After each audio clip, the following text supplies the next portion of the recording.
Hello and welcome to Youjo Senki Saga of Tanya the Evil, Volume 1, Chapter 2.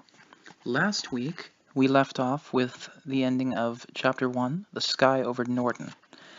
This week, we begin with Chapter 2, The Elenium Type 95 Computation Orb.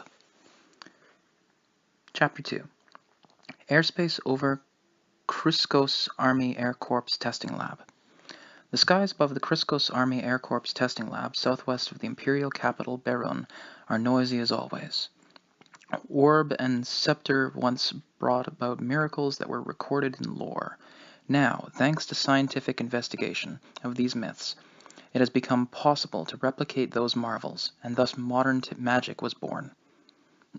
Pardon me. Modern magicology was born. They're making a science of it. The field discovered a method for changing the world through the use of computation orbs. In a physical world bound by 3 dimensions, the technology actualizes phenomena by applying the appropriate amount of stimulus to the right location. To give a simple example, you can flick the flint wheel of a lighter with your hand, or you can do it with the power of magic. Once you understand the mechanics, it's possible to reproduce any number of magical wonders. Yes, magic has become a technology. Naturally, the principles of the fundamental elements, such as mana and interference formulas, are still not very well understood. Magic engineering was pushed to achieve remarkable progress in order to secure military advantages and establish an academic field following a decisive breakthrough in the Empire. By combining mana with an analog arithmetic unit, they created computation orbs. Unlike in the Age of Legends, it's clear what locations, methods, and degrees of power are required to cast magic. The quintessence of this technology would probably be its practical application in available formulas that allow a mage to levitate without a vehicle. By generating propulsion, it thrusts the operator into the air and keeps them balanced. If they feel like it, mages can mimic witches riding on broomsticks. Rifles with fixed bayonets are more convenient than scepters at focusing magic for casting. Well, firearms are also good for shooting battle formulas in long-range combat. In any case, engineers replicated miracles with technology. An extremely wide range of militaristic applications were also recognized. The importance of the orbs has been widely acknowledged for a long time, which is why the technological race between the world powers grew so fierce. As the pioneers in the field, the Empire naturally participated in said race. It's a day with clear skies but strong winds. My current altitude is 4,000 meters and climbing. Roughly half of the scheduled tests for the day are done. My situation is more favorable than last time, when I nearly died after my parachute failed to open due to humidity, but I'm not in the mood for this, especially not under such demanding conditions, where a slight lapse in concentration could cause the computations to fail and the orb's engine to catch fire. Oh my. Fighting to keep my face from twitching, I cautiously maintain a cruising ground speed according to the plan. As long as I keep clearing tests without incident, I have to keep going, and that means ascending. Yes, I have to continue climbing using the, quote, new model, end quote, an absolutely unreliable, horribly flawed prototype orb. In this, the joy of holding the world in your hands? Pardon me. Is this the joy of holding the world in your hands? The access to the world's laws that the orb symbolizes is an elaborate operation that demands finesse. Under orders to oversee the process using something that has no tolerance requires the utmost care. Tanya is getting her hands ripped to shreds. If it weren't for advances in medical science, she would be spending her life with only her left arm. Holding an unreliable orb isn't much different from holding a hand grenade. The end result is obvious. That's why Second Lieutenant Tegrachov is so loath to be doing this. She heaves an inward sigh as she flies. The engine exploded! It's on fire! Abort the test! Abort the test! Yet another day of piercing shouts from control and Tanya's agonizing groans echo across the sky. How did I wind up in this mess? It goes back to when I was ordered to the rear after getting injured in the north. Second Lieutenant Tanya Degorichov was still recovering at the time. She considered where she would be reinstated as a matter of life and death. She had fought hard, creating something of a war record for herself, and even received a medal. That could be beneficial for my future promotion, but it entails the delicate problem of potentially trapping Tanya on the front lines. I'll review it now. So when I received an envelope and opened it, the thought running through my mind was, I just hope they don't redeploy me to the front. But my fears turned out to be unfounded. The envelope contained a document from personnel with undated orders for domestic service. In other words, the orders weren't official, but they would take effect once dated and signed by a superior officer. This was the so-called informal job offer by Army standards. Rejoice! It's unofficial notice of your domestic assignment with the Combat Instruction Unit, along with a request that you be lent out to headquarters as technology inspection personnel. In sum, the proposal wasn't bad. In fact, it was rather ideal. A domestic position was, for all intents and purposes, rear service, but the instructor unit and tester units were still associated with a strong career path. She could tell they held her in high regard. Most importantly, getting assigned to the domestic combat instruction unit had many benefits. As the Imperial Army's most elite group, not only were its members given the best equipment, but it was also a holy land for combat research. The unit was a great place for me to hone her skills, an excellent environment for improving the chances of survival as much as possible. Even if Tanya had to teach, it was a perfect position from which to steal other people's techniques. To top it off, an attachment to the instructor unit would be no stain on her record. The vague temporary transfer request to serve as technology inspection personnel for headquarters wasn't so bad either. Headquarters was practically the epitome of rear services. As long as I was a tech verifier there, I could hide out in the rear behind the excuse of conducting tests. If there was anything to nitpick about, it would be that a position in the railroad department or general staff was even more preferable due to the low probabilities of accidents in both. But it was such a minor difference, the compromise seemed more than acceptable. I intend to respect your wishes as much as possible, but it is safe to assume that there are no objections? Perhaps the commander respected Tanya's wishes as a matter of form, but in reality, the decision had already been made. There was no expectation that she would reject the offer. It would be inexcusable to turn down the position after they had been served up on a silver platter. The only three options were yes, oui, or ja. That's yes in all three languages, English, German, and French. Anyway. Yes, I have no complaints. I humbly accept my deployment orders. Excellent. You will test a new model at Supply and Logistics Headquarters. As a formality, you will transfer there from the instructor unit, the commander said before scribbling my acceptance onto the document. He proceeded to sign off on the orders and hand them back on paper. My transfer was complete at that point. How efficient! Perhaps the whole unofficial notice was a formality in its own right. Nonetheless, I'm sure you must have some things you wanted to ask. Permission for questions granted. I always love a sensible superior. He deserved my admiration.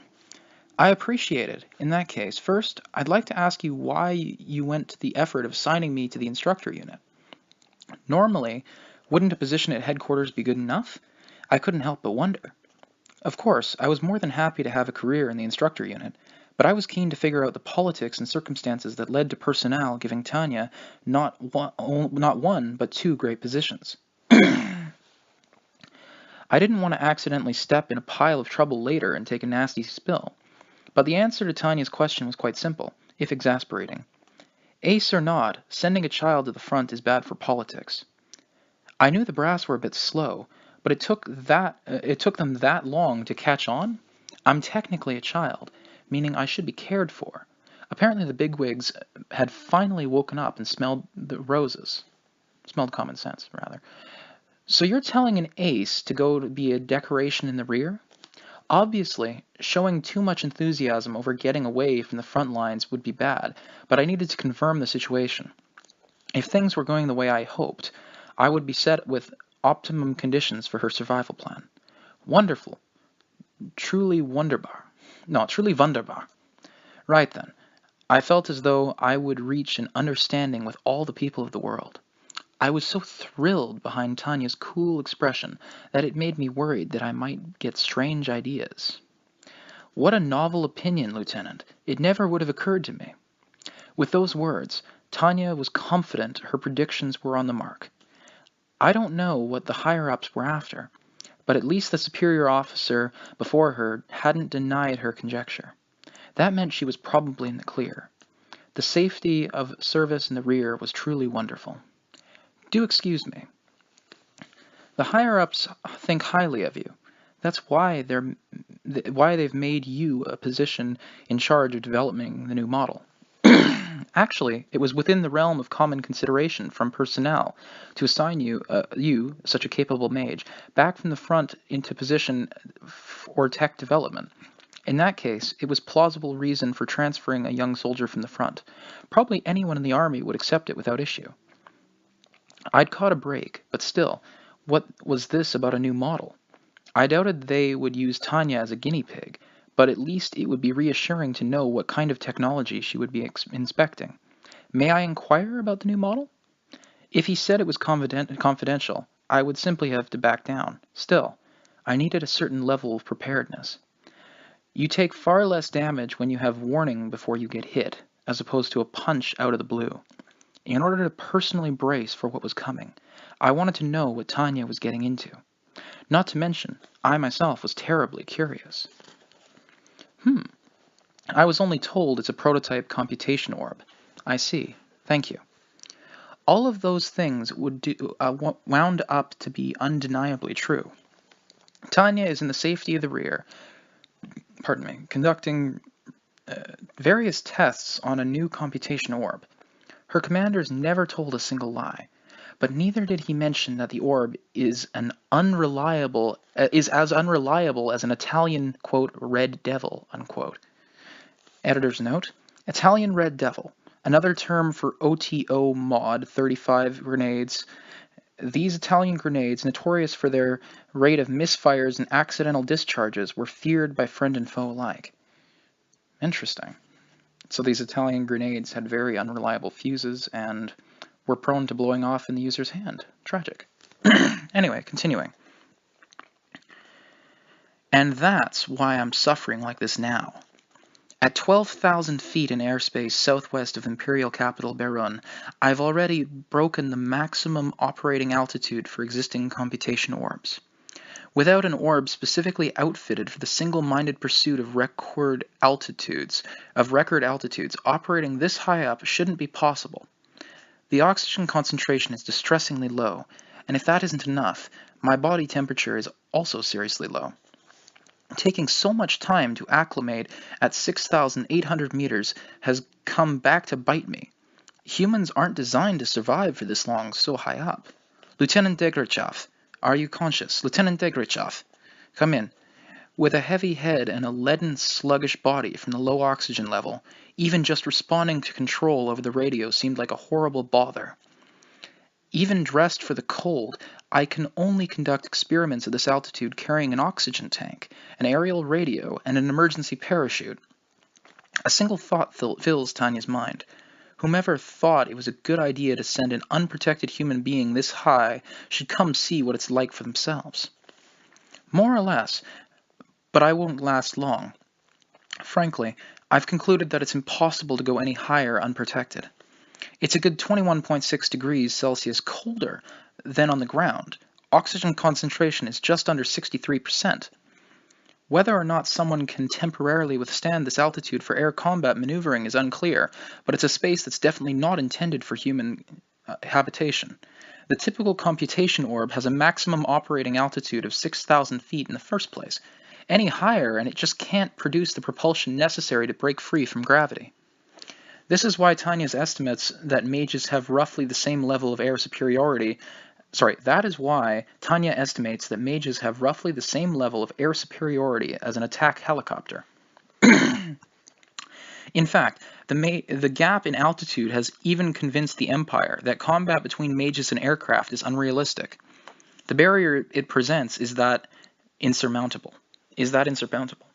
Of course, if the concern is purely altitude, and I have a special orb designed for reaching record-breaking heights, things might be different. However, what Tanya is currently testing isn't a specialized tool for exceptional climbing ability, but a military tool, positioned as the, quote, new model, unquote, created in the pursuit of versatility. But even though the new model Elenium Arms Type 95 Computation Orb prototype is intended for the Army, it's creating ludicrous propulsion that usually isn't even possible. The actual method it uses to do that is extremely simple and cliché.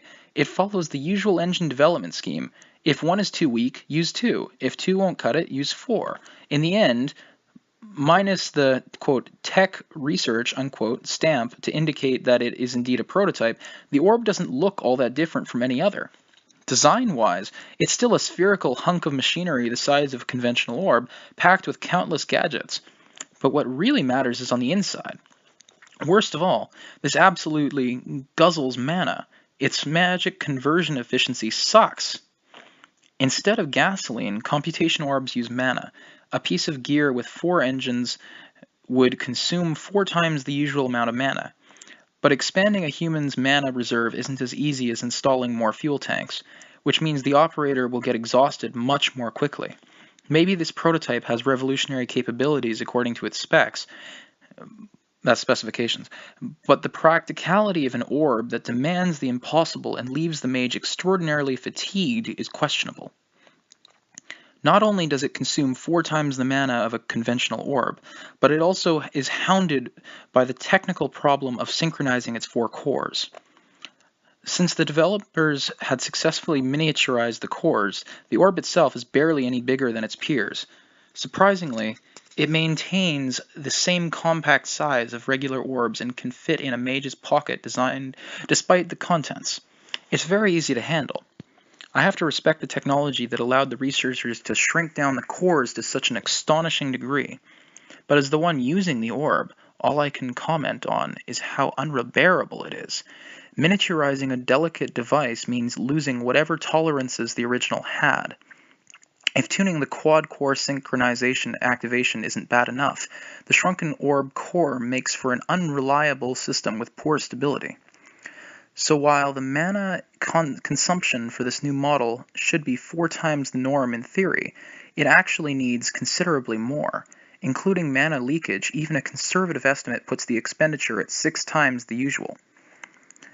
While the fact that I'm not used to being this high is probably a major factor, the altitude test alone invariably leaves me feeling horrendously drained, as though I've exhausted all my energy in air combat maneuvers. As I rapidly become more fatigued, it's also getting harder and harder to breathe. But upon receiving Tanya's bone-weary report, the radio spits back an engineer's utterly uncaring voice. "Lieutenant, can't you climb a bit higher? Theoretically, you should be able to get to 18,000. That's 18,000 meters. The curse, "damn mad scientist," echoes silently in Tanya's heart as she scowls instinctively at the command plane carrying the evil mastermind on the radio. I can only imagine how refreshing it would be to shoot it down. Tanya heaves a sigh as she fights the truly tempting urge. The voice belongs to Dr.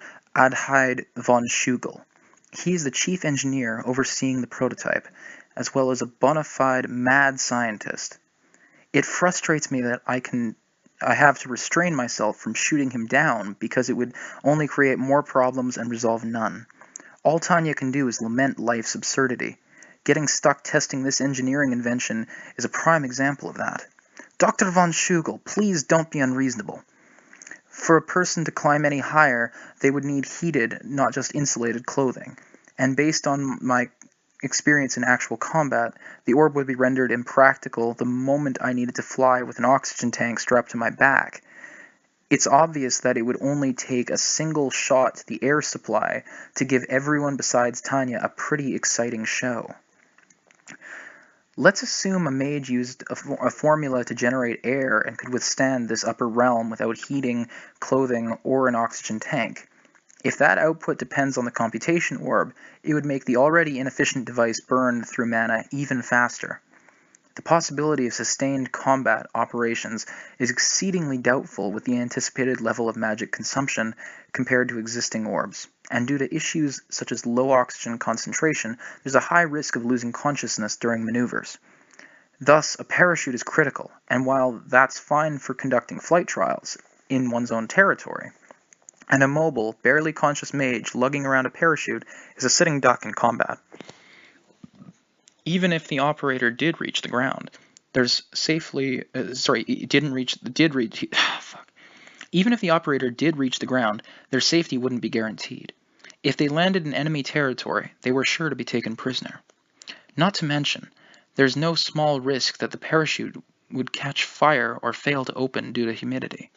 Tanya herself went through hell just to find a trustworthy parachute. You should still have enough mana. Likewise, the stress on the computation orb is within permissible levels. Alas, this engineer, unfortunately the type of eccentric only interested in his inventions, apparently feels that theoretically permissible values are all that matters. Doctor, this thing doesn't have enough tolerance. Who knows when this defective junk will burst into flames? For a soldier with experience in life and death dogfights, reliability is always more important than theory. At least for Tanya, even just recalling the last test climb disgusted her all over again. That was truly awful. I lost balance at 4,000 feet the moment the cores slightly desynchronized. Supposedly it happened due to a minor disparity in the magic bypass circuit's conduction velocity. The bypass circuits used for research were built with vastly more precision than the existing ones used for combat, and yet they couldn't fix the disparity? When I learned of the apparent cause, I seriously wanted to scream. How unrealistically precise are you trying to make this thing? Any mana that can't be controlled by the computation orb's inner mechanics will go haywire. As a result, the cores, unable to withstand the overload, blow up in a chain of magic explosions. Luckily, I was able to quickly suppress them with a spare computation orb I brought as backup. But I was only able to handle the crisis because it had happened at around 4,000 feet. Up at 12,000, when the ambient temperature is too cold to move around in brackets here, the air was thin on top of that, close bracket, I'm not sure I could hold on to consciousness. In the event that the prototype orb catches on fire at this altitude, if I can't get it under control, I'll end up sharing an intense kiss with the Earth. Even if Tanya doesn't have any attachment to her first kiss as a girl, nobody would want a kiss like that. Isn't it common sense, in a totally normal understanding of the world, to toss something if it can't be controlled? But life isn't that easy for someone with professional obligations. I'd throw it away in a second if I could, but the prototype computation orb is a mass of secrets. I'd never get away with it. The moment I lost it, a mountain of preemptive measures would be taken to secure secrecy. And after all, it was the duty of the tester to safely recover the prototype if at all possible, which is why I have to be careful to control it in a way that keeps accidents to a minimum. Using this toleranceless orb is hard to describe, but if I have to compare it to something, it's like riding a unicycle through a ring of fire across a tightrope while juggling knives. You have to be stupid or suicidal to keep climbing with such an unpredictable prototype. Of course, a combination of the two is also a possibility. But apparently, my candid opinion as a tester is immensely disagreeable for the chief engineer. How dare you call my greatest masterpiece, quote, defective junk, unquote. Naturally, even Tanya could honestly recognize the machine's outstanding specs. A system with quad-core synchronization was once only theoretical, so the mere fact that the chief engineer realized it, albeit poorly, is a testament to how testament to his terribly fine skills. Then he succeeded in shrinking the cores to their current size while retaining the functionality of conventional models. From a purely historical standpoint, that is truly ingenious. I'm willing to hail it as the greatest technological breakthrough since unraveling the link between the orb and the scepter. So I'm begging you, could you please keep the users in mind when you're making these things? As far as I'm concerned, it doesn't matter how high the performance is. People shouldn't be forced to conform to the doctor's invention. It's possible to order someone to adapt to their uniform by altering their physique, but that only works if the size isn't too far off to begin with. Look at application, not specs. You at least need to give redundancy a bit more consideration. The general assumption is that military equipment will be used under the intense circumstances of war. The Army wants Dienstfeld, that's a German word, not thoroughbreds. I need to look that one up. The Army wants Dienstfeld, not thoroughbreds. Do you realize what you're saying? Are you trying to desynchronize the optimized orb? Dr. Schugel, please don't yell over the radio. Silence! First you must take back that insult. The explosive exchange of verbal abuse echoes across the test airspace, albeit via radio. Ah, not only is he fanatical about his field, but he also has the mind of a bat. I want to cradle my head in frustration. This guy, of all people, he had to be the chief? It makes my head hurt. If I were in charge of personnel affairs, I would have at least ensured a managerial officer capable of controlling that tech freak was appointed chief so he could rein him in. But in reality, this man is the chief, and I am the lead tester. I have no objections to the Empire's meritocratic evaluation system, but I sincerely wish they could at least take administrative skills into consideration. I just want to scream. It's high time you figured out the difference between technical and administrative roles. Like I said, my dissatisfaction with the Empire's administration rose from my prior experience as an administrator ages ago. At the same time, as long as I'm a soldier forced to abide by given conditions, there's no choice but to quietly endure. But as the price of distracting me, the migraine-inducing argument is cut short. The temperature of the engine, the cores, is rapidly increasing. Ah, damn it. The way trouble arose from such a brief irregularity makes me want to groan. The orb's cores are on the brink of chaos. When synchronization failed, I lost control of them. Without a moment to waste, I urgently cut off the mana supply and performed an emergency discharge of the energy inside the Computation Orb. It's possible to execute these measures with a single motion. Fortunately, safety mechanisms were implemented as a result of the lesson learned last time, and they're more effective than anticipated. During the earlier test, there was an explosion and the engine caught fire, but this time I just barely managed to stabilize the circuits. Still, that doesn't mean the mana inside the Computation Orb will simply discharge without causing any harm. The desynchronized orb cores crash mana against one another from all directions, and the circuits below instantaneously. But what luck! The reinforced casing I repeatedly requested was completed in time for this test, so I narrowly avoid sustaining any real damage. And so a look of relief appears on Tanya's beautiful face as she radios back to the controller about following procedure to descend, sounding annoyed. Control, are you aware of the situation? I'm releasing my parachute. I have plenty of altitude, and this is near the Imperial capital, a non-combat zone at the rear. Under such conditions, it's safer to open the parachute than scramble to activate a spare computation orb while falling.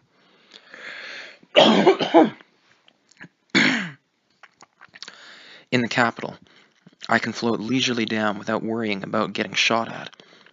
In this case, all I need to do as I come down is hang tight and prepare for landing. But just as my parachute opens and I begin to slowly glide down, Raj, hey doctor, stop it, get back, please get... Upon catching the sound of a stupid argument over the radio, Tanya couldn't help but look up at the sky and waste some precious oxygen on a heavy sigh. This is clearly the sound of a struggle from the radio set. Apparently a certain someone is throwing a fit trying to forcibly snatch it away. Did Chief Engineer Adelaide von Schugel obtain genius in exchange for good sense? While there are plenty of cases where an individual's character isn't correlated with their capabilities, I never expected to encounter someone this bad. Either the world hates my guts, or I'm cursed by the devil. Well, given something as unscientific as magic exists, I'm going with the devil, definitely being X. Lieutenant Degrachev, it happened again. Apparently the signaler's noble battle ended fruitlessly, and the enemy scientist had swiped the radio set. Even so, I have to appreciate that he fought bravely to defend it from the doctor. But since that battle was unsuccessful, I have no choice but to exercise my right to self-defense against this mad genius.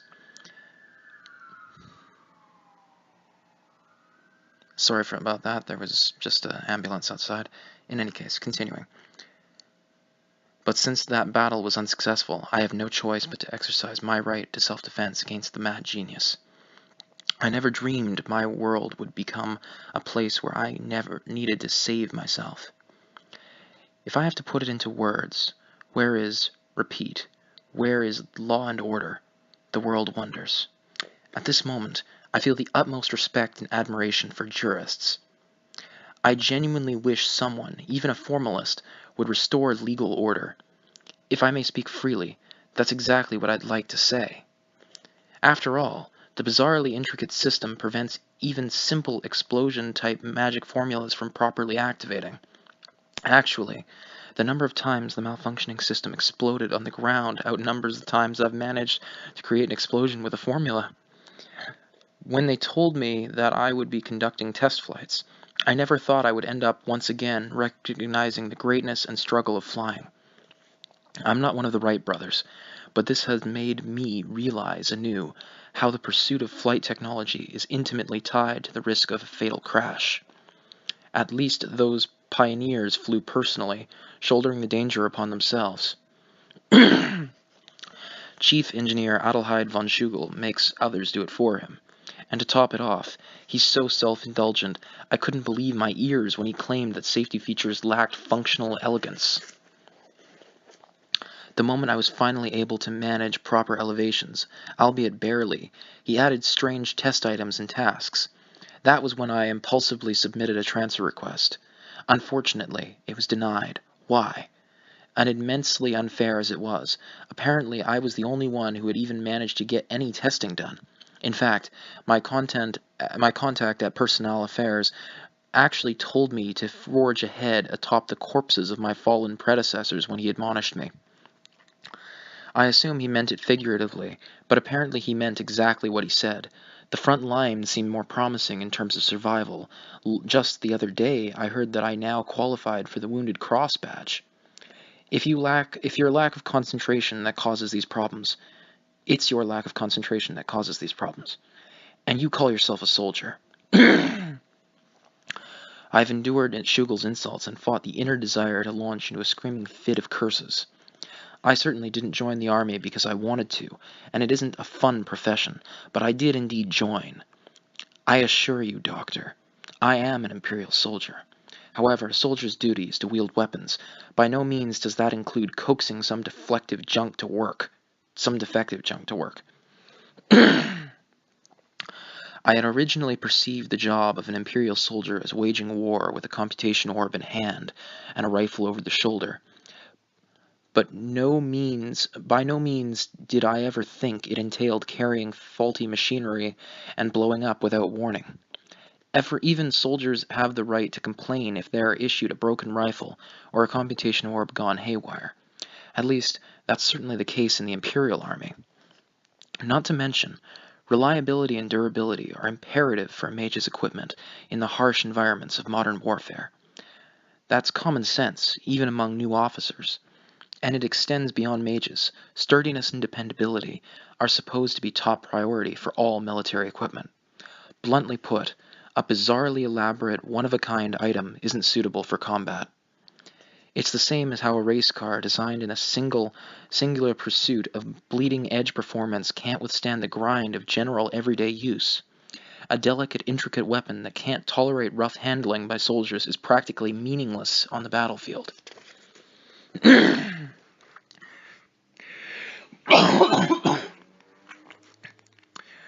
What was that? Did you call it defective again? Naturally, it isn't as though the Army doesn't understand the necessity of technology inspection, and sometimes, to exhibit its technical might for propaganda, the Empire would produce trial equipment that specialized in a single area in order to shatter records.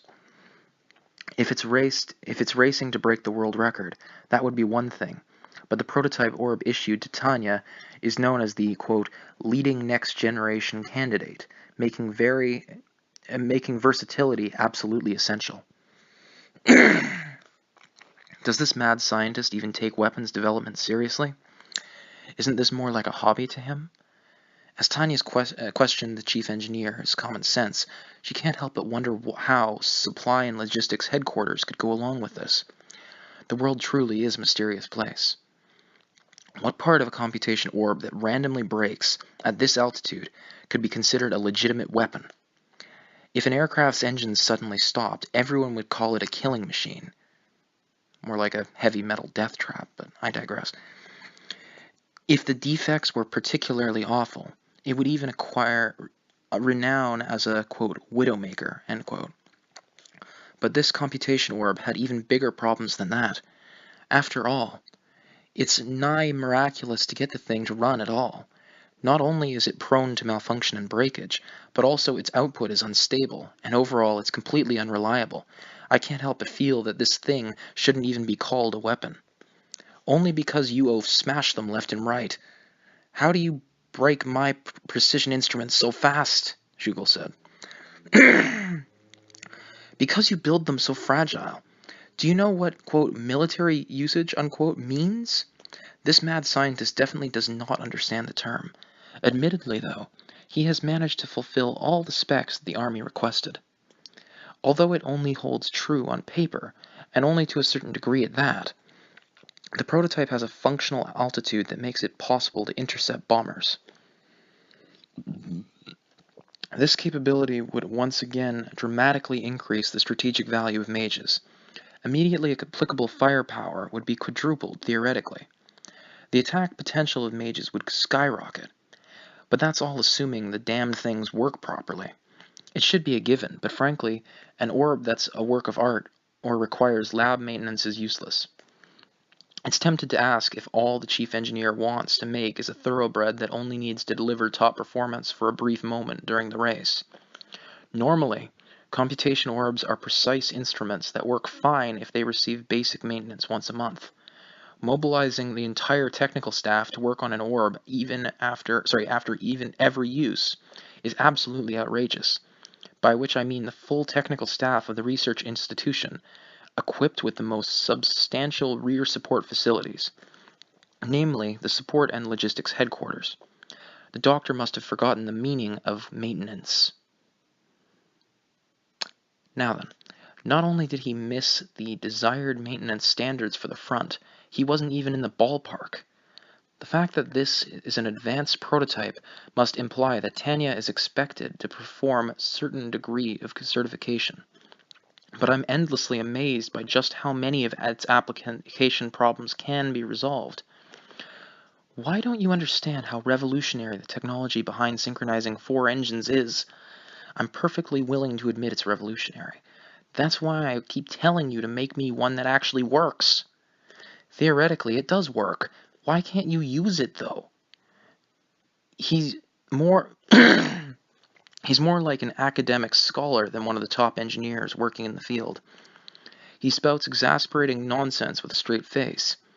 Based on Tanya's personal views and her albeit somewhat biased theory on human resource management, in the event that there is a scientist at her workplace in the future, there's only one thing she needs to watch out for. Simply put, whether the person is nuts or not. Before even worrying about administrative capabilities, first things first, can they manage the basic communication needed to work with a team? Just that one point. Incidentally, people say there is a fine line between the brilliant and the insane, but I feel like it's actually fairly easy to tell them apart. If by the end of a conversation you're filled with the urge to empty an entire magazine into someone, they're nuts. If you can hold another amicable conversation with them, they're bloody brilliant. Dr. Schugel, I want it to reach a level fit for practical use. That's precisely why we're conducting these experiments. Haven't you ever heard of the PDCA cycle? It would feel so wonderful to knock him out of the sky with my backup orb. Anyone who provokes this sort of thought is a mad scientist. If the voice of reason wasn't holding me back, I definitely would have dirtied my hands. Needless to say, I know all about the PDCA cycle. Design a plan, brackets plan, and close bracket, try it out, do, close bracket, evaluate the results, open bracket, check, close bracket, and implement improvements where needed, act, in brackets. 'Tis a commonly known process. It isn't as if I have objections to using this completely ordinary method. In fact, I'm all for following even stricter procedures. I desperately want to tell him to, at the very least, give his creations a proper once-over. As the one using the orb, I can say the defects aren't the kind that can be fixed with minor improvements. The orb has too many serious glitches, problems, and flaws. The thing is such a mess that despite my obligation to secrecy, I seriously would hurl the damn thing away if it weren't for the safety mechanism built into it. To top it all off, the safety mechanisms in question aren't necessarily up to standards. It had gone off without a hitch, and Tanya had avoided the worst outcome, but this thing couldn't completely contain the mana. If the circuits do blow, the orb will be rendered useless, so I always have to keep the worst-case scenario in mind. The absolute worst would be if an explosion ignites my oxygen tank. That would not be fun. Based on past progress, I've also been issued improved parachutes made from fireproof, tear-resistant fabric. But even these don't guarantee safety 100% of the time. If Tanya falls unconscious, there's always the concern that the parachute might not actually open automatically. Or, depending on the scale of the explosion, there's the risk of getting caught in the ropes and asphyxiating before you even hit the ground. Humans have learned through experience that, as indicated by Murphy's Law, editor's note, Murphy's Law, according to popular belief, the rule of thumb that, quote, if anything can go wrong, it will go wrong, end quote, was first phrased as, quote, if there is any way they can do it wrong, they will, end quote, by Captain Edward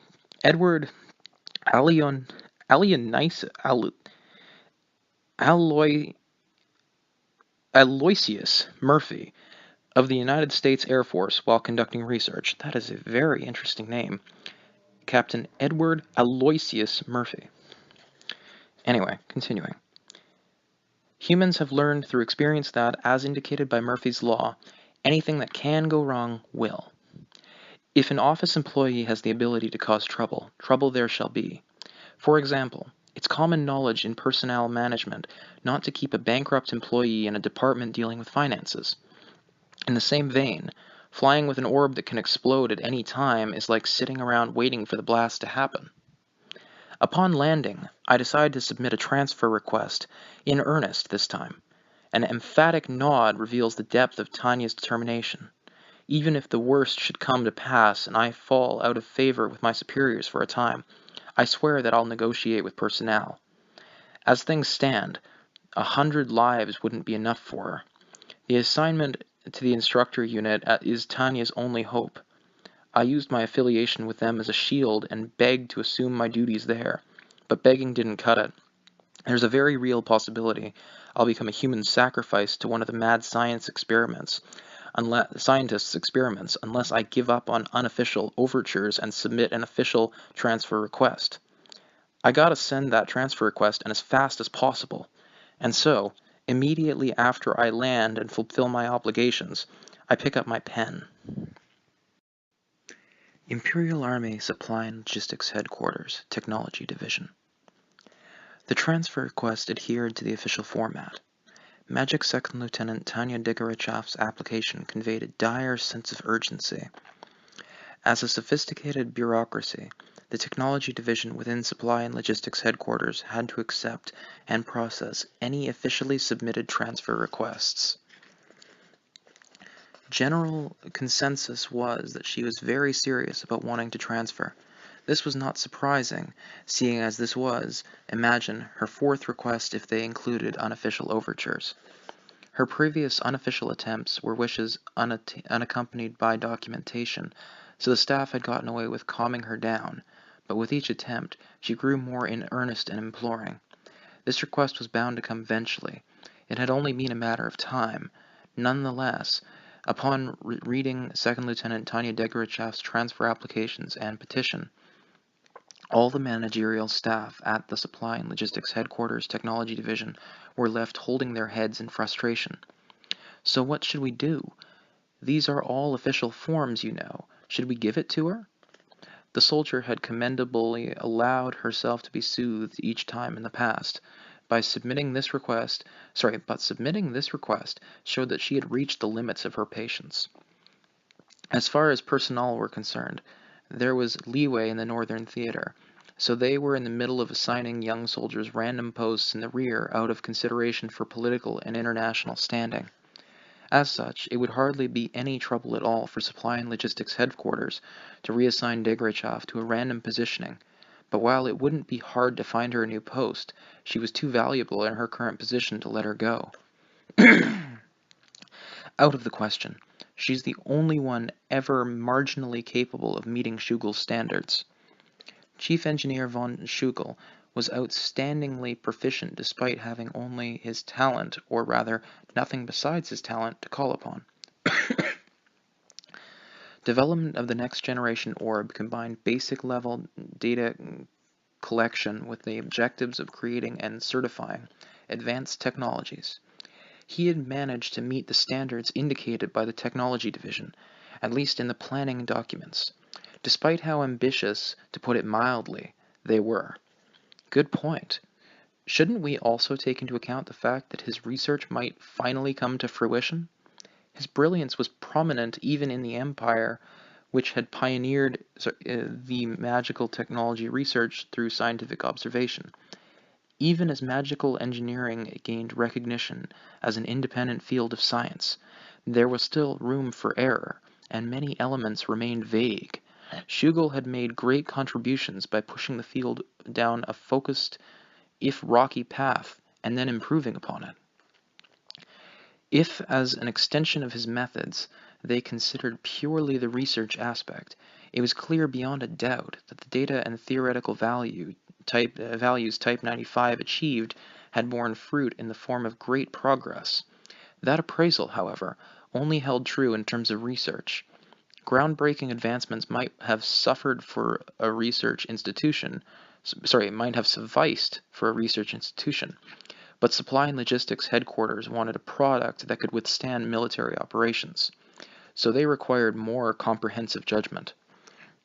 Conversely, even if she can manage to operate the Type 95 prototype orb, it would be a shame to run someone with that kind of talent into the ground.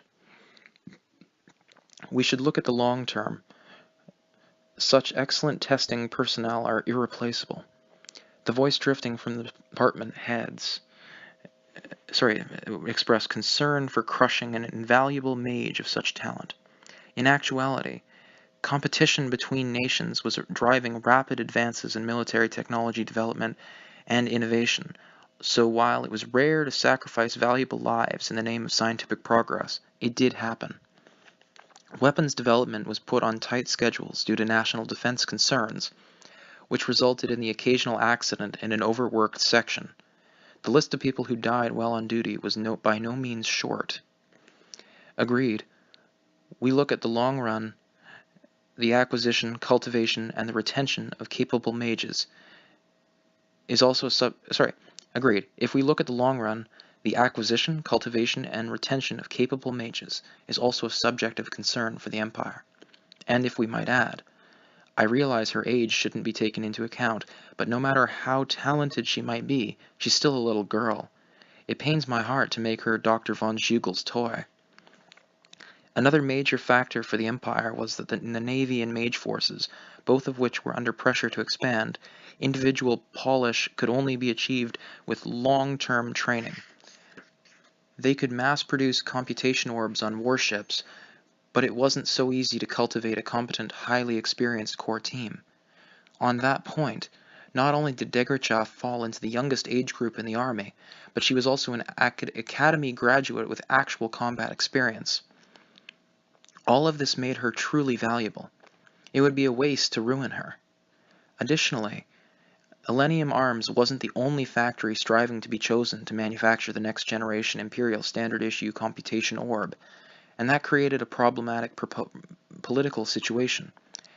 Everyone present had to hope they could prevent the media storm that would arise if they allowed the promising recipient of the Silver Wings Assault Badge to die on duty. Above all else, Degrachev was simply too young in the eyes of anyone sensible. Even if they didn't make it a matter of conscience, there was the possibility her talents would dramatically improve with time. The skills she had already demonstrated made it clear that she had a promising career in the military. If they asked themselves whether they should throw her to the dogs, the answer was no. The higher-ups might have permitted her temporary transfer, but they made their message loud and clear by appointing her to a position in the instructor unit. You're free to monkey around with her all you want, but send her back alive. But the whole reason we're stuck agonizing over what to do is the Type 95 orb is too promising to lose. The words slipped from the mouth of one participant with his head buried in his hands, summarizing the group's predicament. In reality, it has also been a fruitful endeavor. The technological achievements are by no means insignificant. The anticipated returns from the research were gigantic enough that the Empire was willing to tolerate a certain level of risk. This was precisely why they poured money into the Type 95 budget like water, and after investing a massive amount of capital, they were finally beginning to see a glimmer of potential. When it came to military technology, the Empire dominated. One of the central pillars of its technological supremacy was its revolutionary advances in magic technology. That potential had implications. The returns would be massive, so wasn't developing the project worth the cost? They already had proof of concept from the synchronized orb core technology. With that alone, it would be possible to dramatically boost mage capabilities. I will acknowledge the significance of quad-core synchronization, but we hardly have any idea if it will even be practical.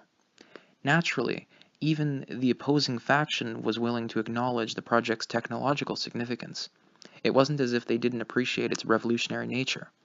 Nor did they deny that the Empire profited greatly from devoting itself to backing the scientific analysis and cultivation of magic.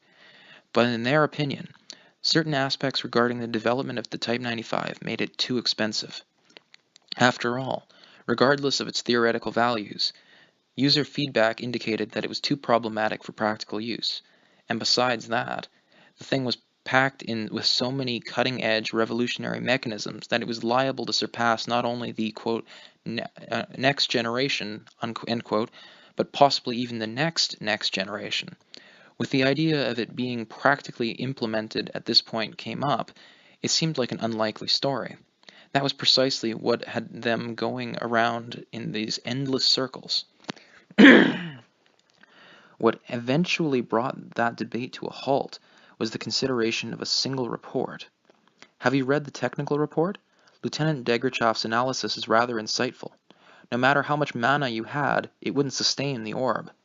The test reports submitted for Type 95 displayed keen analytical skills and even a hint of profoundness that seemed to be backed by experience. The office was shocked to think a 10-year-old could have written it. Some even questioned whether she had done it herself. That said, the actual content of the report was fitting and immensely perceptive, and as far as they could find, she had written it herself, all at the tender age of 10.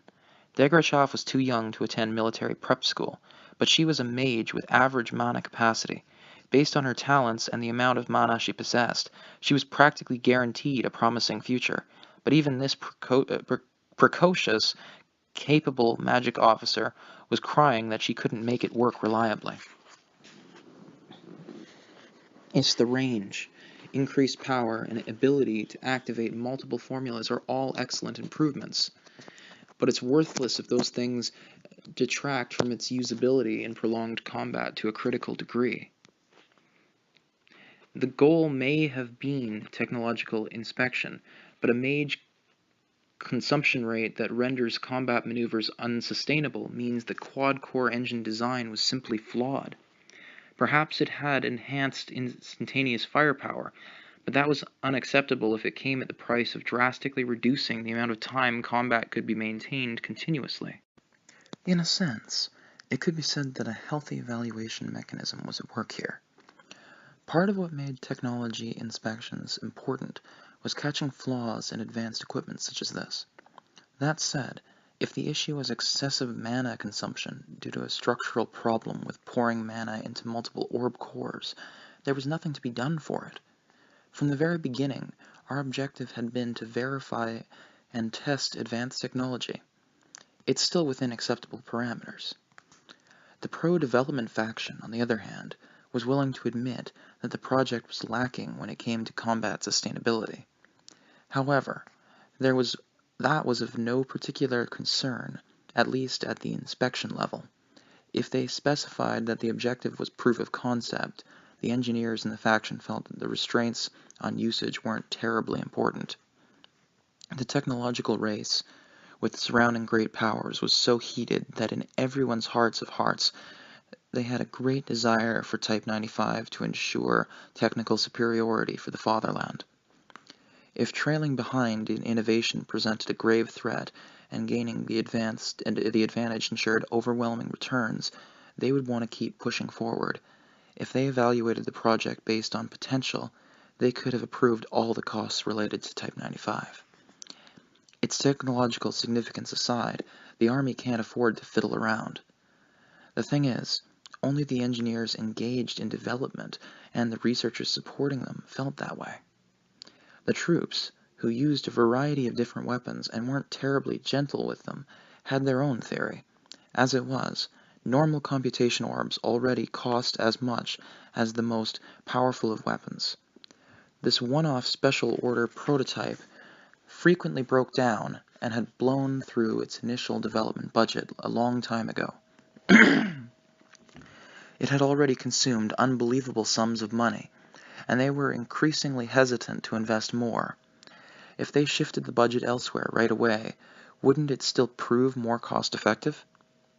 Such assertions made perfect sense. The Empire was powerful, and while its military budget was by no means meager, it was finite. Since funds were limited, efficiency was required. What about the potential to convert mana to a fixed state? Isn't that more than enough reason to continue development? Do you intend to send him off in pursuit of alchemy? We can't afford to waste our limited budget and manpower on this forever. They were never able to see eye to eye about whether it was possible to sustain mana and store it. In theory, it made perfect sense. Even Shugel acknowledged that the orb's voracious consumption of magic power would impede continuous combat.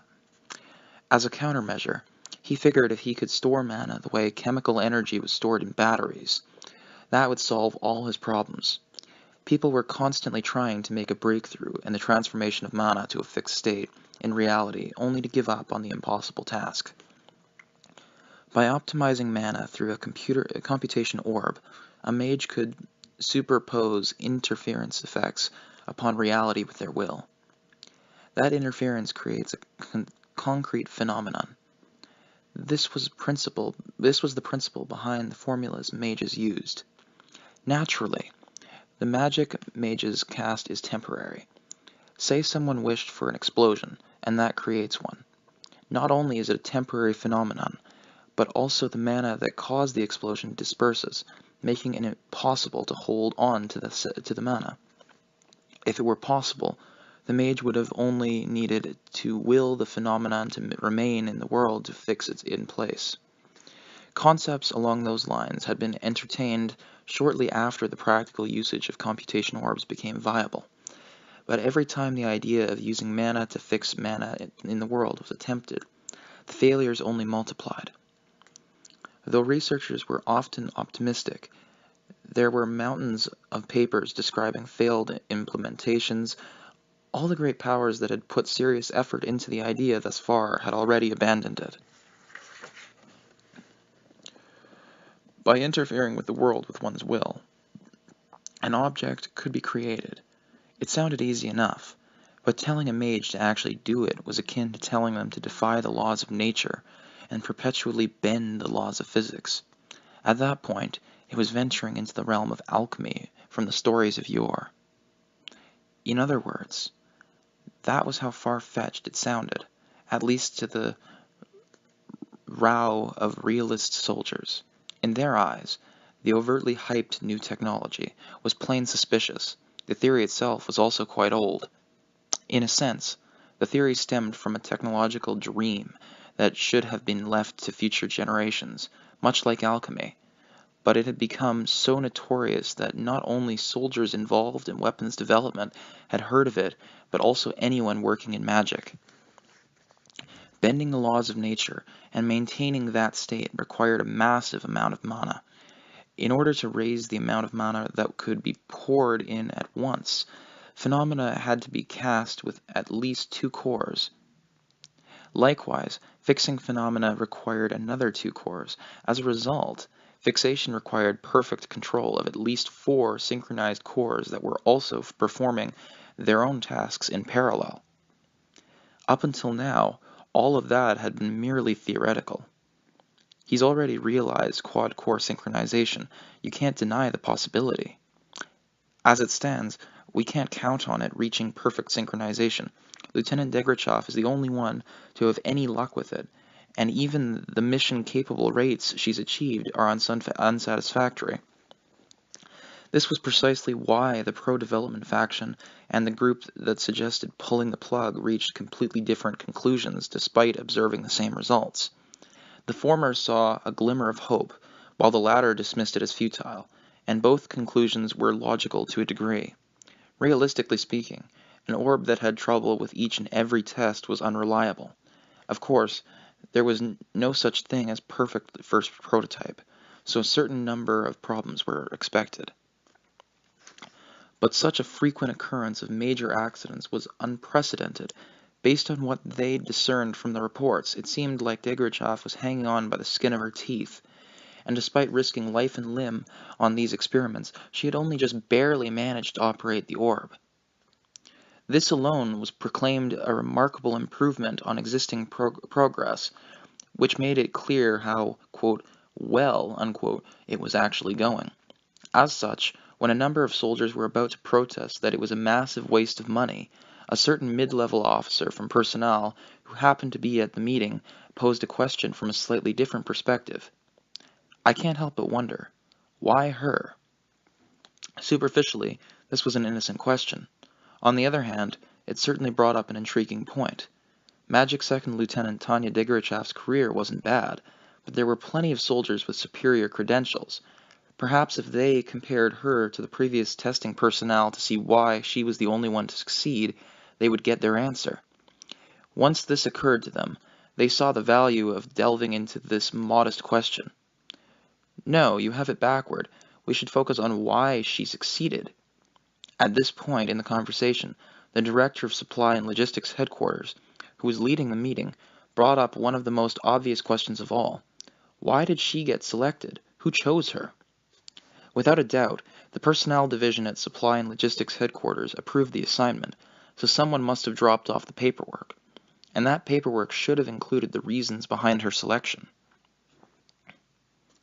At their superior's question, younger administrators flipped through documents and found the personnel assignment form.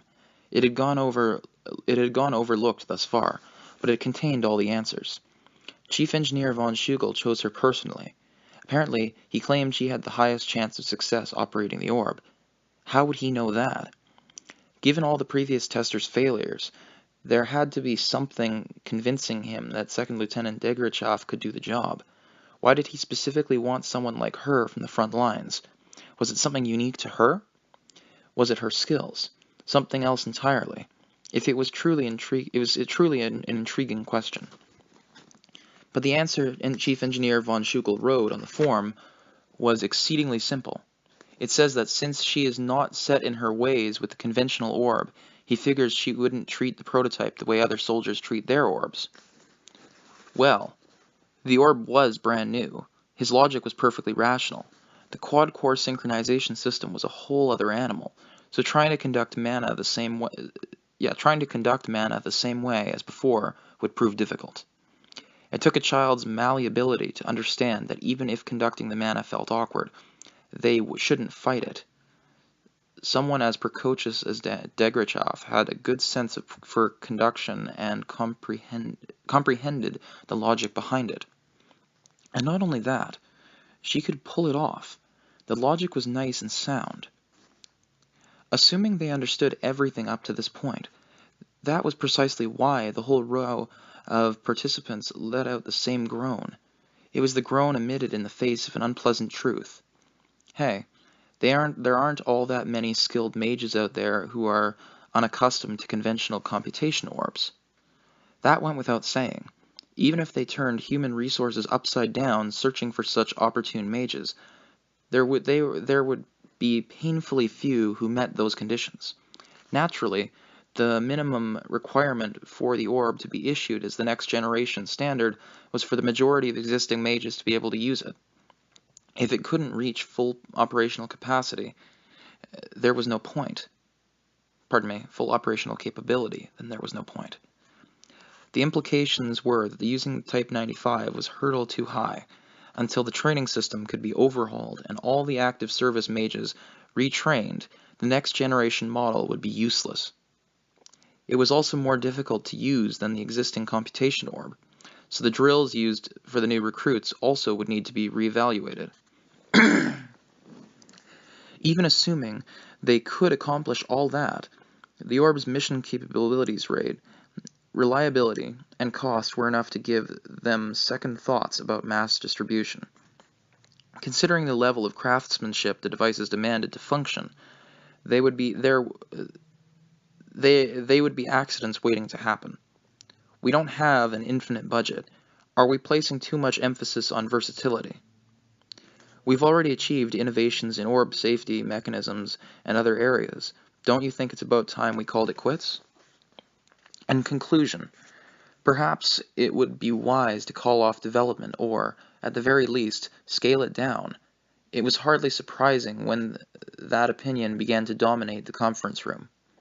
No matter how alluring the technology, the Army had no choice but to abandon the project if it couldn't be implemented in the near future.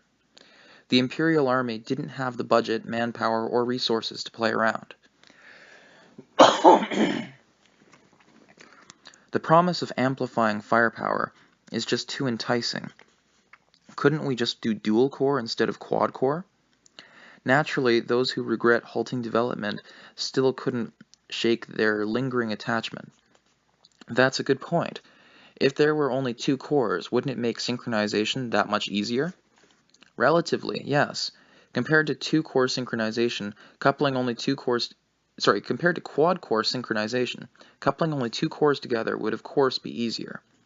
Ironically, the solution came from a member of the technology department who was part of the pro-development faction.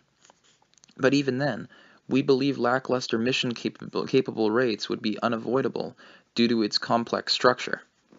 The mechanics for synchronization itself had been innovative and complex from the get-go. They couldn't really hope for an improved availability rate. In that case, it'd be quicker to just have mages carry 2 computation orbs. They are useless if their operation is spotty on the front. From the looks of it, we're not ready for synchronization technology yet. They stopped further development at that point. It was a natural decision. Beyond the realm of perception. And that's the header on that. Gentlemen, I fear the situation is grave. This was the godly realm, and in one corner of this realm, the gods were genuinely distraught. Their distress was sincere, even benevolent. As you already know, the number of pious humans is decreasing rapidly. It is immensely difficult to balance religion with the advances of civilization. Some guided men to higher planes of existence. Others intervened as little as possible. Regardless of which method they subscribed to, a growing number of limitations threatened the continuance of the life and death cycle system. Okay, so the religion of this universe is purely reincarnation-based. And interesting. In particular, the more advances people made, the happier they were, and the more their faith crumbled. For the system, there could be no worse nightmare. How did the test fare? Not good. They may have perceived it as supernatural phenomenon, but beyond that, a radical archangel and some others had advocated for generating supernatural phenomenon to restore faith in the hearts of the people. Believing they should follow the example set with Moses, they had been experimenting, but their results were far from successful. Science would probably be able to explain things someday. The phenomena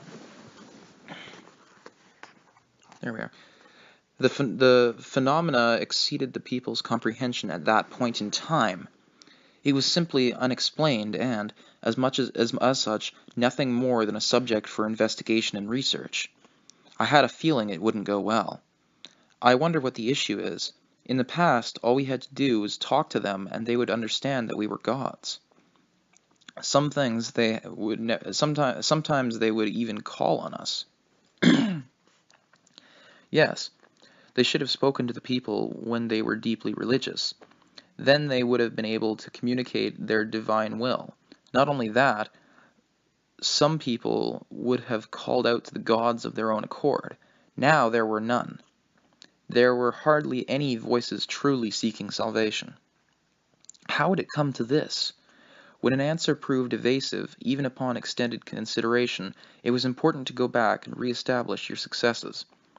That statement was in and of itself extremely logical. As such, their noble ideals and sense of duty led them to take action, and they investigated everything from the age of myth to modern times. To them, the age of myth was just another memory of the past. Naturally, they could recall each case one by one to examine if they so desired. Isn't divine grace what made it work? The conclusion was very pragmatic, in a way. What do you mean? In the past, when human civilization was terribly underdeveloped, we intervened to protect them from catastrophes that would have been impossible for them to avert on their own. In the contemporary world, storms no longer posed a significant threat to developed countries. Not even a hurricane could crack their foundations, let alone destroy them. Frankly, for the majority of nations, high winds and heavy rain would only manage to paralyze the cities. It was a completely different environment from the age when a single storm could devastate farms, wash people away, and leave entire families destitute. Hence, the gods took care not to intervene more than the humans wanted, and because of that, they were being forgotten. It was essential to encourage humankind's self-reliance so they could develop higher-order cognition. Yet for the longest time, no one foresaw this would lead to a lack of faith. In ancient times, the people would praise progress as divine favor. The Roman Empire existed right alongside the gods. After the fall of Rome, the Church ruled the Middle Ages in the name of God. However, advocates for the divine right of kings argued that sovereignty was bequeathed by God. This caused the Church to gradually change its doctrine. Then, out of religious faith, scientists began to seek the truth of the world created by God. Before anyone knew it, mankind had completely lost their belief, although that was no one's intention. Yes, lately the civilizations in the mortal realm have been progressing nicely, so we decided intervention could stunt their development and left them to their independence. Isn't that precisely what makes it hard for them to recognize our existence? They didn't particularly mean to hinder mankind's development. Really, looking at their original plan, they wanted them to progress. We must seek the order created by God. The natural sciences stemmed from that objective, so the gods had actually been all for them. Mankind would evolve from mindless worship to reverent devotion with greater understanding. That logic would also allow them to teach higher-order intellection. The gods even considered it a first step worthy of commemoration. Okay, so the objective of the gods of this universe is to progress humanity into godhood alongside them. That's an interesting concept. Very Nietzschean. Anyway, continuing. However, if it was having the opposite effect, that could cause extremely serious problems. They were inevitable. Too many worlds had cultivated only the natural sciences. That would make things difficult. The whole group grew pensive. If they couldn't resolve the issue with fairly minor corrections, they feared it would be excessively laborious. This was a tight spot, and they foresaw it getting worse the longer they neglected it. Does anyone care to propose a way out? The cherubium never failed to disappoint. That's an interesting word, cherubium. The cherubium never failed to disappoint, and one of them explained the plan he had racked his brain to devise. He asserted that for the most part, their basic policy was fine. In essence, if they had a system that could compensate for lost religious faith, they would have no problem. As such, we really should refine our point and revive their faith. The proposal was accepted almost unanimously. However, considering their previous policies, it felt like they had run out of specific ideas. This plan makes a lot of sense, but what precisely should we do? I'm not sure, but perhaps we should give the world a new holy relic? What do you mean? They had already deposited as many in the mortal realm as there were stars in the sky. The numbers may have differed slightly between a nation or region, but they had already invested more than enough in the things. In terms of promoting faith, it wasn't a very successful method. At best, the relics were prized as historical curiosities. The current relics are treasured, kept under lock and key. They're unable to adequately fulfill their role in making divine grace known to the masses. Okay, we have an editor's note here. Holy relic, bones, objects that created miracles, and whatnot.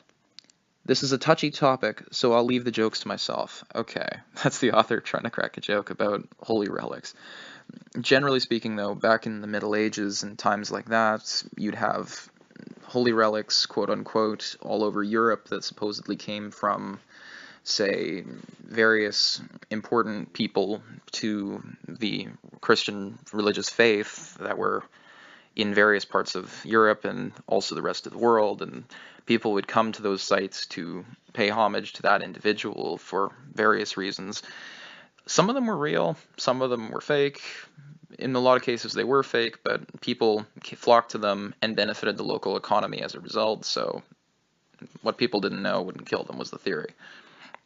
In any case, I'm assuming that other areas of the world would probably have similar things and similar religious opinions, but I digress. Returning to the text. The current relics are treasured, kept under lock and key. They're unable to adequately fulfill their role in making divine grace known to the masses. The gods didn't know that, after all. They had long lives. They still remembered giving the holy relics to the people. But it wasn't as if they constantly kept tabs on the artifacts thereafter. Upon looking into the current state of affairs, they had finally discovered that the items had been relegated to decorative purposes. I see. No wonder they've forgotten religion and prayer. In a way, it's rather ironic. The gods were becoming dispensable. That's all there was to it. Yet they couldn't help but feel a flood of mixed emotions. They had no intention of unilaterally forcing religion on the people. But if they couldn't boost faith, the system was in for rough times. So to help people come to understand on their own that faith was necessary, shouldn't they periodically deposit divine relics where they were needed? The gods thought this was worth a try. In that case, let us bestow the holy relic they need upon the world and teach them how to pray. Great idea. Let's do it right away. I have just the thing. The decision was made very quickly. Though the gods were patient and laid back by nature, they were taking the situation seriously. Because of that, they carried out the whole process wholeheartedly. neither cutting any corners nor getting bored halfway through in the way gods are wont to do. Oh, this is a human in the there is a human in the mortal realm researching an item that is just a step from the godly realm. Given another 1,000 years, it could be successful. Ah, a singularity. Were you able to contact this human?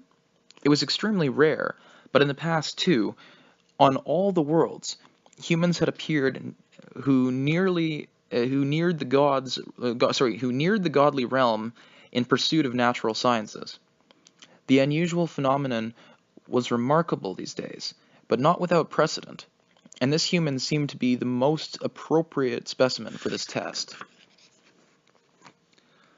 He must have realized he has a long way to go. When I reached out to explain the works of God, he was exceedingly impressed. So are you suggesting we send down a holy relic there? No, it should be a miracle. A miracle? Apparently, there exists such a thing as news that is both good and bad. This is Magic Second Lieutenant 10. Apparently, there exists such a thing as news that is both good and bad. This is Magic Second Lieutenant Tanya Degorichev's unfeigned sentiment upon receiving the notice. Here we go. While only an unofficial notification, the higher-ups are indicating that they aren't going to provide additional funding. The implicit suggestion is probably that they intend to axe development of the Type 95. At the same time, the Personnel Division is sharing their intentions by telling me to focus on my upcoming duties with the Instructor Unit. This is exactly what I wanted. I should be thrilled by the termination of this flawed orb's development and my return to the Instructor Unit. The only problem is, this is only an unofficial notification, not an official decision. But it's probably already decided. Since I won't have to risk my life anymore, the news couldn't be better. The bad news is that, since the research can't continue no matter what happens after this point anyway, the mad scientist has become defiant and decided his department should conduct experiments that were previously suspended as too dangerous. If only he would get depressed or discouraged so he could become more docile. But such hopes have proved meaningless, and this mad scientist even seems to be equipped with the ability to tune into radio waves from somewhere. Out of the blue, he starts shouting that he's received divine inspiration from the heavens and begins yelling, "Now we have to do it." In his usual frame of mind, however, even the mad scientist deems the experiment too risky. If in this agitated state he insists on going through with it, this can't possibly go well. It doesn't help that the other engineers have been shaken by the impeding end of development. What engineer isn't eager to see the fruits of their project? Full of those sentiments, they make only half-hearted protests. It's all too easy for the mad scientist to get his way. I've managed to survive up until now, but I'm unable to stop them from forcing me to conduct an experiment that any sane scientist would certainly frown upon as suicidal. We'll be testing the fixation of materialized mana phenomenon to spatial coordinates via overlapping compound interference, mana fixation for short. It's the product of one soul's crazy imagination. Apparently, the ultimate goal in developing the Type 95 was originally to conduct this experiment successfully, but it was considered so unlikely to succeed that nobody took it seriously. It's hard to imagine this ending in anything but failure. The theory itself is well known for being plausible. It isn't as if Tanya had never heard of it before. The Type 95's delicate internal structure meant it will inherently be frail and suffer from a poor mission-capable rate and ease of maintenance. In order to overcome those shortcomings, I would need to use mana to recognize the phenomenon in this world, then secure and maintain power via fixation.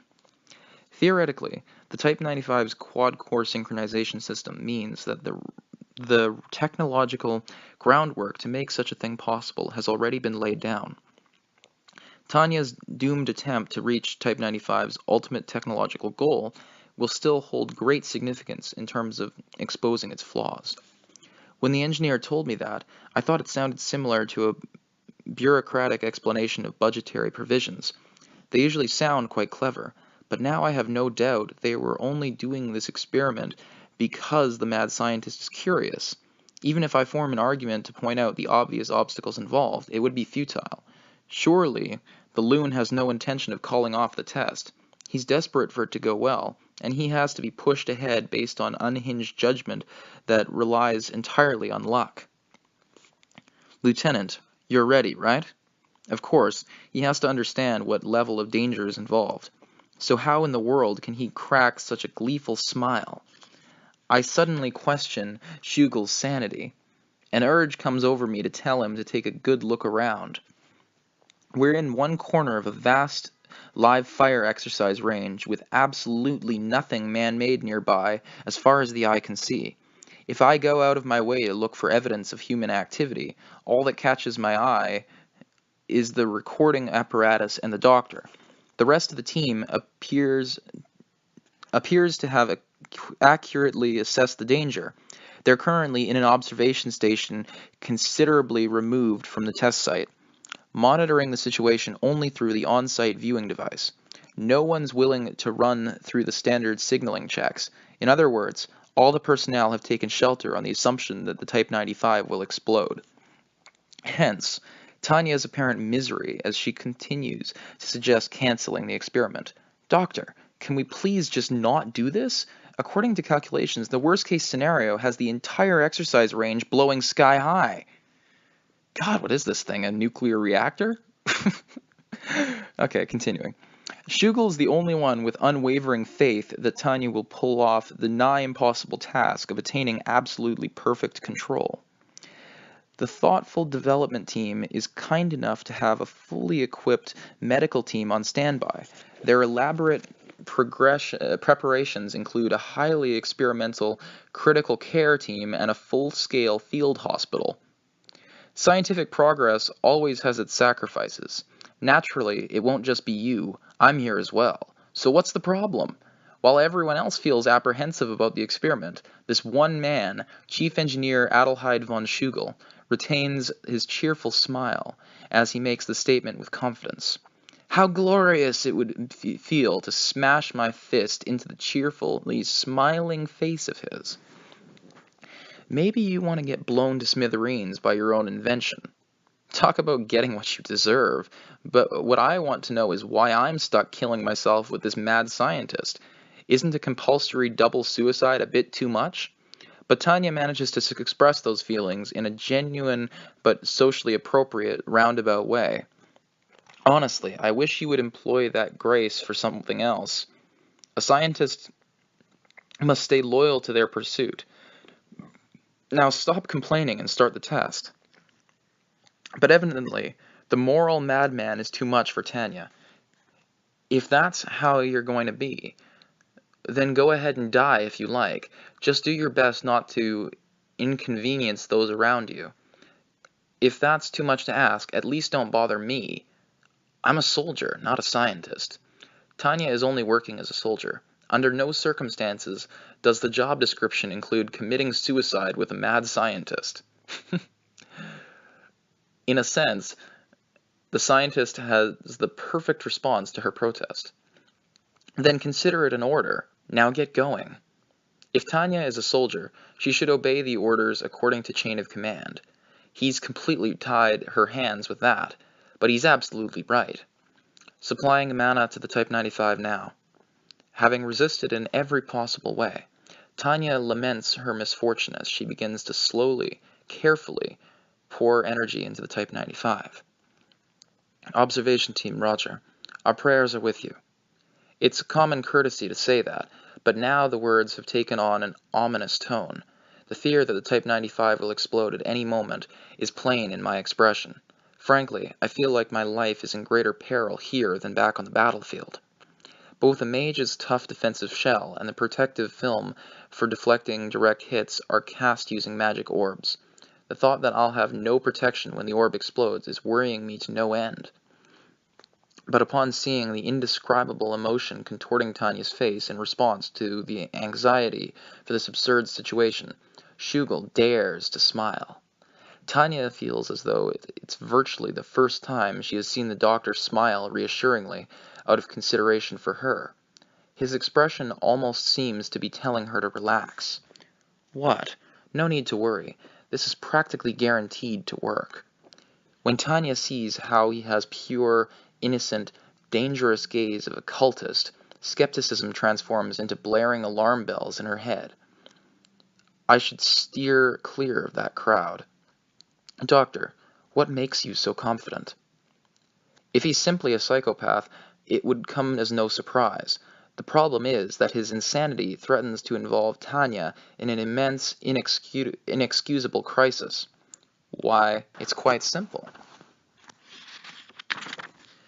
The doctor flamboyantly opens his arms, acting as if he's about to start expounding upon a simple truth.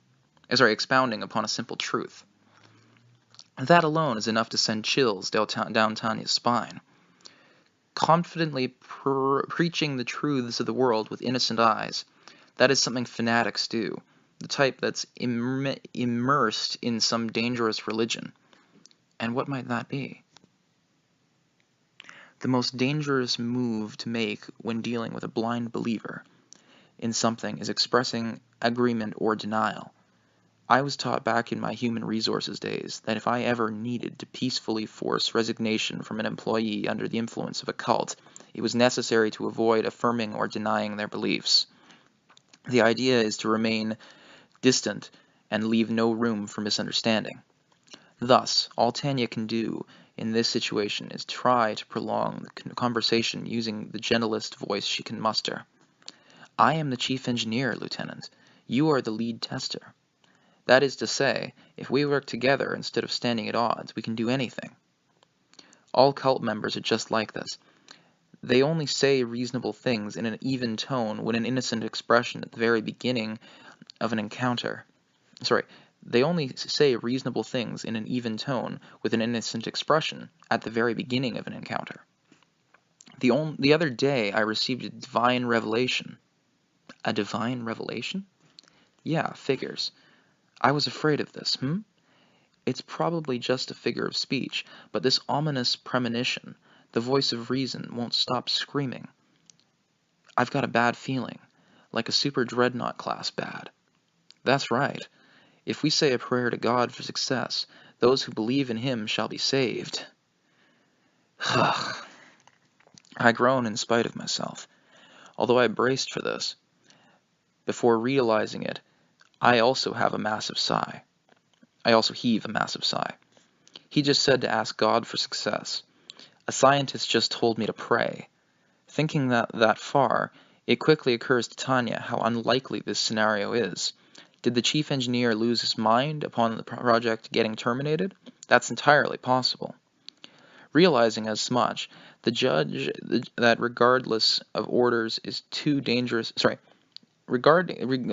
as much, I judged that regardless of orders, it's too dangerous to go through with this experiment. In a split-second decision, I curb the flow of mana and initiate safety mechanism activation to prevent the orb cores from going haywire. I am told it's important to be humble, free of arrogance. But the safety mechanisms won't activate. Feigning calm externally, Tanya can't hold back her shock as she looks again at the orbs in her hand.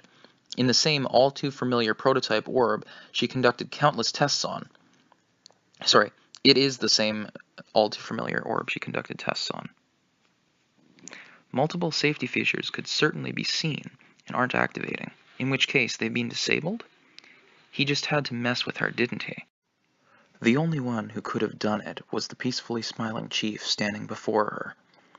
He's serious about this. He's so crazy to begin with that it takes me a moment to fully realize.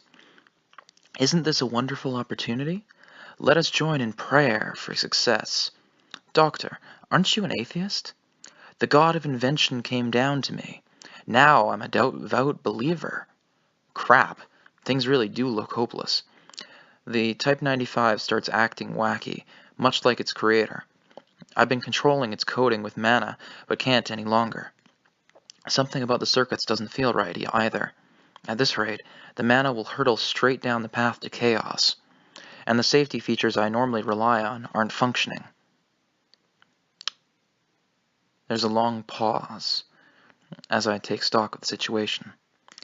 If I try to extract the mana manually, it'll throw the whole system off balance, resulting in certain collapse. So despite realizing how dangerous it is, I have no choice but to keep feeding the engine energy. But at this rate, I'll eventually lose control. I'm caught by this dilemma. But it seems as good as settled that the orb will go berserk in the near future. At this point, I can't stop myself from imagining my unpleasant fate in vivid detail. "We're sure to succeed if we become believers of invention and pray," he said. "By the way, what would happen if I don't pray?"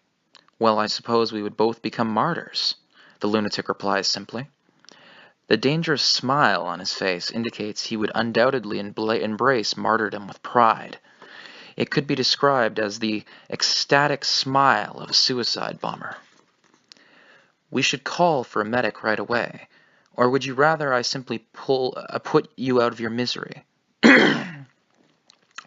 From Tanya's point of view, if she's doomed to die anyway, at least she could kill this lunatic with her own 2 hands if she takes him out as she's being killed by his defective orb. At least she won't be the only one suffering a loss. An enticing prospect. Granted, it isn't much of a fair deal, but market principles assure me it's better than winding up completely in the red. "Calm yourself, Lieutenant. Have you not met God yourself? If we both trust in God, we will be saved." He says this at the very moment I'm winding up to make my hidden desire to kill him a reality. Tanya stops short. Whoa, wait a minute. The energy coefficient is rapidly destabilizing. The mana is out of control. This is insane. The cores are about to melt. All personnel evacuate. The observation team is shrieking. Tanya can't hear the screams as anything other than background noise. But a second before she falls unconscious, she definitely feels it. I swear I can feel that damn devil, being X, grinning at me. Oh yeah, it's a supernatural being who plays with the laws of nature. It's the vile devil who toils with human lives. "You set me up, being X! Damn you, devil!" After much deliberation, the Lord has approved of causing a miracle during the... What is it you're developing again? Elenium Type 95? That thing's activation experiment. When I come to, I'm in a familiar space, and at some point, an entity slightly more intellectual than being X approaches me. So that'd probably be like the angel Gabriel or something. Anyway, continuing. The reason for my visit this time is directly connected to the mad scientist demanding to conduct such a reckless experiment. But he's only a mad scientist, not a religious fanatic. Based on how he was acting just before the accident, he's a victim too. It's probably being X and his sect pulling the strings. They must have been manipulating him, at least as far as this experiment is concerned. Not that I feel a particular sympathy for him, let alone a full ounce. Ah, I see. The entity before me only seems decent compared to the one that came before it. In other words, this one is more like a fanatic capable of holding down a conversation. I can't let my guard down. I'm basically dealing with someone steeped in a religion of one kind or another. At the moment, I don't care if he's a god or devil. What I need to watch out for is the very likely possibility he'll try to push his values on me, rather than discuss things rationally. His values are completely insane. He might seem intelligent, but the core of his nature is no different from incompetent workers. I should eliminate him immediately. If he's at least an incompetent bum, I can put up with him. Still, competence notwithstanding, all religious fanatics are diligent workers. It would be a truly praiseworthy virtue if not for the insanity. Allow me to congratulate you. The Lord has determined that you have led a sinful life out of ignorance. He has decided to guide you down the righteous path. I'll pass on that. Wow, a fastball. I figured he was up to something, but pitching an incredible fastball down the middle, messing with people's lives is quite honestly a lot of fun, but it's completely unacceptable for me to be on the receiving end like this. Why can't I decide how to live my own life? Isn't my existence as an individual the least I should be able to control?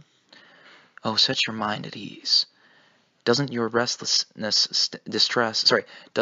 doesn't your distress stem from the fear that you'll be forced to act against your will? Well, it's hard to say. I'm not sure how to describe this sense of trepidation. It's true that I resisted the idea of being forced to follow a path determined by someone else.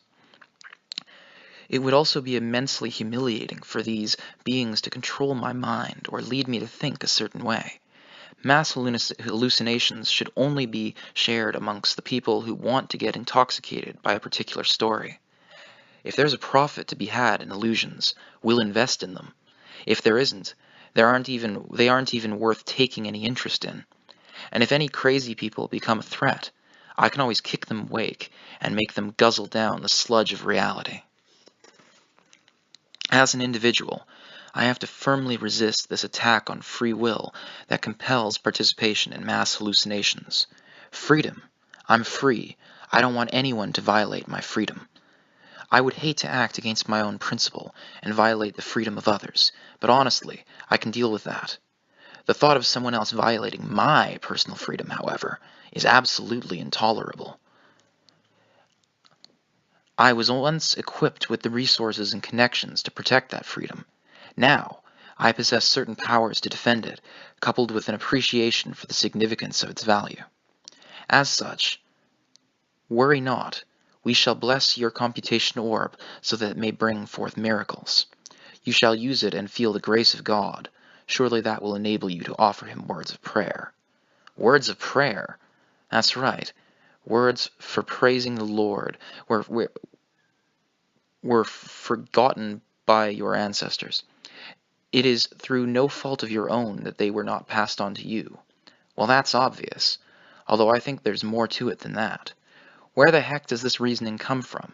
Someone give me the proper explanation, and right now, if possible. You can even interpret or run it through a translation machine, since it's a rush job. I'll pay extra, and I'll even throw in a tip so someone please make it clear what this guy is saying. As I said, the Lord has made it so words of prayer shall flow from your lips. His voice shall be heard by your heart, and you shall believe in miracles. That sounds like a really nasty form of brainwashing. Let's try to work this out. These evil guys threw me into this world. They may as well have abducted me. And since I haven't caved, they've come up with a new scheme. They're going to make me use a cursed computation orb, and the more I use it, the more it'll consume my soul? Oh, screw that. As if that isn't bad enough, they have me in a nasty predicament. They had me in a checkmate the moment I realized accepting their offer might be my only way to survive the war, despite the price I have to pay. These beings are like glory seekers, stirring trouble just to dash in and save the day. Insider trading doesn't hold a candle to this unscrupulous foul play. For them to get away with this absurdity would be no different than wiping law and justice off the face of the earth. Perhaps I should try to be the representative for the mortal realm's core values. We won't actually force you to do anything. You will simply be able to offer prayer in earnest upon experiencing God's miracles, such as the blessing the computation orb in your possession has received. It must take a lot of nerve to say that. You hurled me into an environment where I could die at any time in some war and then tell me you aren't forcing me? That's like telling someone in a desert not to drink water. You might as well tell them to die. In other words, threatening me much? I see. By the way, what happened to my real body? You people are being protected by divine grace. Go now. You'd best set forth. Spread the name of the Lord. And on that creepy note, my consciousness is pulled back to the mortal realm. In a most unfortunate turn of events, as I snap back to reality, I'm greeted by the face and voice of the last person on the planet I wanted to see. If I were an imperial judicial clerk, I'd immediately create a law that states mad scientists are to be executed by firing squad. It would be my duty to pass such a law for the sake of the Empire. I have no doubt of that. We were in the presence of the Lord. 'Tis a miracle. Blessed are those who believe. The dangerous gleam in the mad scientist's eye makes me worry he might burst out shouting, I am the prophet! I am the new prophet! No, he might actually believe he is a prophet now. Calm down, Chief. I'm begging you, please, shut up. There's no need to emphatically boast that you've scientifically proven a mad scientist can change jobs to religious fanatic. Please, get out of my sight. Oh, Lieutenant Dinkerchaff, the experiment is a success. Let us exalt God's name together. Alas, he may have become a religious fanatic, but he's also still a mad scientist. He's batty for his beliefs. Come on, show me the miraculous gifts of God. Degrachaff to control. Is Type 95's control formula functioning normally? I'm hoping they could call this all off due to technical difficulties, but a curse has been placed on this device by more or less supernatural beings. How easily they could trample my hopes and wishes. Alas, how powerless humans are. It is, as far as I can tell, but that could be due to issues with the observation apparatus. Maybe. I guess we won't have much choice. We should probably seal up the Type 95 and examine it back in the lab. Excellent. Caution is an indispensable quality in engineers. While it's hard to forgive the way they all abandoned me and ran for the hills, I can come to terms with that now. If their survival leads to the end of this experiment, then I'll allow it. Bite your tongue. Activate it right this instant, Lieutenant. Thus began the struggle. Seriously, can't this damn mad scientist catch a friendly bullet or have an unfortunate accident one of these days? Actually, I'm sure he's gotten mixed up in more than a couple situations like that. So why is he still alive? I sincerely doubt this is true, but could he be a pawn for being X in his clique? I know he's my enemy, but is he my mortal enemy? I'm activating it. Theoretically, it will either work or the whole lab will blow up with us. I'm afraid that joke wasn't funny, Lieutenant. It wasn't the least bit funny, mostly because I was dead serious. But seeing as this thing is cursed, I don't understand how this could end well. I run mana through the Computation Orb circuits and begin synchronizing the 4 cores. The energy flows absolutely smoothly. No difficulties whatsoever. As for the core synchronization, it's so effortless I do it without thinking. The mana loss is undoubtedly on par with the theoretical projected value. Now I get it. Just going by its specs, I have to admit this truly is amazing. Definitely worthy of praise. But although it's truly regrettable, this thing is cursed. Oh, great are the wonders of the Lord. Praise the Lord in the glorious name of God, I shout, the emotional words pouring from my mouth. Every cell in my body suddenly yearns to praise the Lord. It worked? It actually really worked? When the observation team plunges into a whirl of astonishment, their shouts of wonder finally bring me back to myself. What? What did I just do? Did I just pray? What was I thinking? What did I say? Did I offer praise to that thing? Oh, Lieutenant, we share this faith, don't we? 'Tis a miracle, a miracle. A miracle? Give glory to the Lord and bear witness to his miracles. Everything that transpires is like a living nightmare. Ultimately, I'm cursed. I have a horrible time, and in the end, I finally get released after we finish collecting a certain amount of data. I don't care where I go, as long as it isn't here. As long as it isn't there. I just want to get away. As if to grant my wish, the Republic to the west goes on its way to declare war. Just the notice I've been waiting for. It arrives right as I'm about to despair for the world. My mind is saved. But I guess the easy life is hard to come by. Thus ends Chapter 2, the Elenium Type 95 Computation Orb. Chapter 3 is the Watch/Guard of the Rhine, although in, I believe, the anime it was referred to as the Devil of the Rhine. In any case, that concludes Chapter 2. Now, for my thoughts on this one, well, while the technical jargon is necessary for expanding the actual, concepts of this universe, I do find it to be kind of, I'd say, wordy and excessively detailed while not fully explaining anything, because it is a fictional world and the science they're talking about doesn't actually exist, so they can't go into that much detail. At the same time, does it flesh things out to a certain extent? Yes, but it does seem a little bit choppy. And the translation is, I'd say, marginally better than the last one, but it just doesn't flow as well as a lot of books I've read that are in English to begin with. At the same time, that could just be me reading it aloud. When I'm reading it silently to myself, it seems to flow fairly well, but I digress. As far as characters, Tanya basically performed as expected. She did the best she could with a hard situation, and being X at this point is just screwing with her straight up.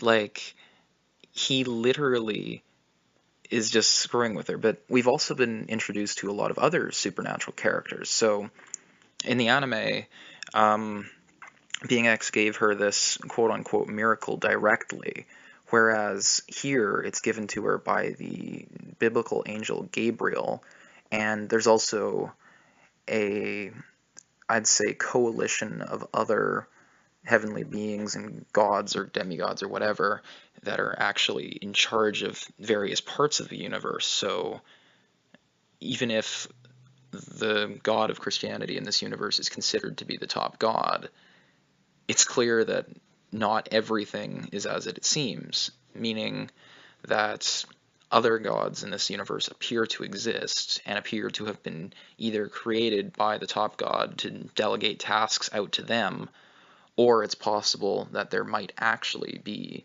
someone above the god that we know of in this universe, because he appears to be strictly in charge of Earth across various dimensions, like various alternate dimensions, and the reincarnation and management of people on that one planet, or possibly even a portion of that planet.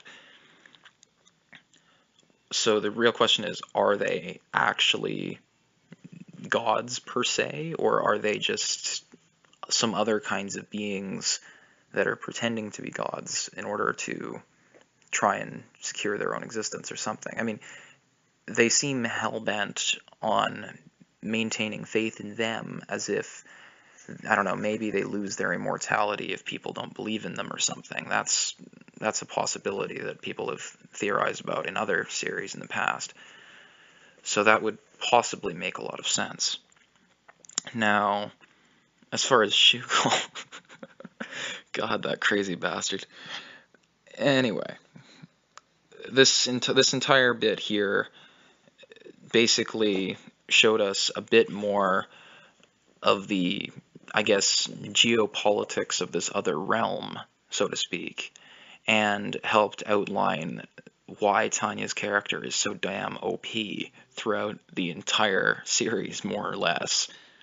Like, she's either considered to be the Antichrist or the reincarnation of something along those lines. I mean, she's clearly God's chosen person, and I guess that makes Germany God's chosen people in this universe, which is an interesting concept, especially considering how I'm told the series will go later, but I'm not spoiling anything in that realm, at least not as yet. So yeah, I will be uploading the audiobook of Chapter 3 later this week. So thank you for joining us, and have a wonderful day.